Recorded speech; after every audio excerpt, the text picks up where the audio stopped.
Hi, this is Guld with Geeks on Tour, and in this tutorial video, I want to talk about what happens to your Google account when you die. Google calls that an inactive account because it could be for some reasons other than death. If you do nothing, there are certain actions Google will take, and there are some preparations that you can make ahead of time. Google refers to this as your inactive Google account because it could be for other reasons besides death. If you have not signed into your Google account for 2 years, it is considered inactive.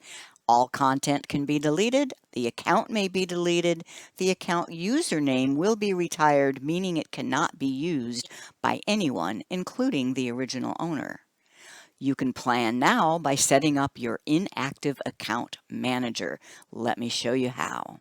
Open a Chrome browser and make sure you're logged in with your account. Then you can click your account profile and manage your Google account. This is where all the settings for your account are. Notice it takes you to myaccount.google.com, so you can go straight there. We're talking about data and privacy. Lots of stuff here. The one we're dealing with today is all the way at the bottom. Make a plan for your digital legacy. And you click Start.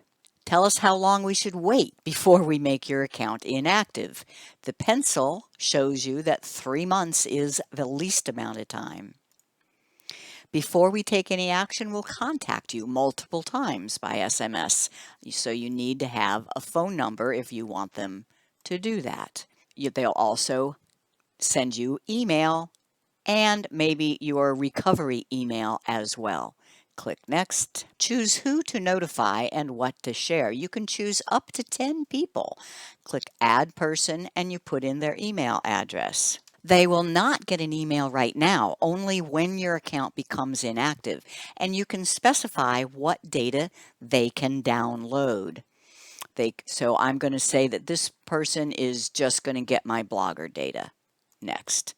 Adding a phone number for the person is not required, so I am going to skip it.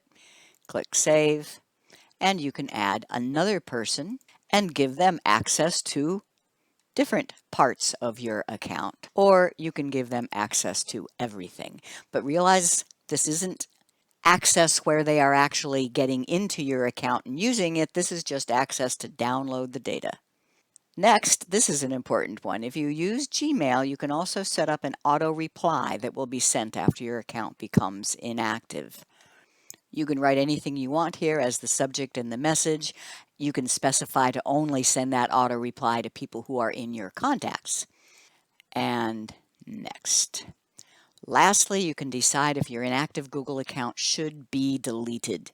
You can say no, leave it. You can say leave the data there as long as possible. Once you hit the 2-year point, they still can delete it. Review plan, confirm plan. At any time, you can come in here and turn it off or change the people who will be notified, etc. So that is the Inactive Google Account Manager. But realize if you want somebody to be able to go in and use your Gmail or use your Google Photos, the only way to accomplish that is if they have your username, your password, and access to whatever device is needed for two-factor authentication.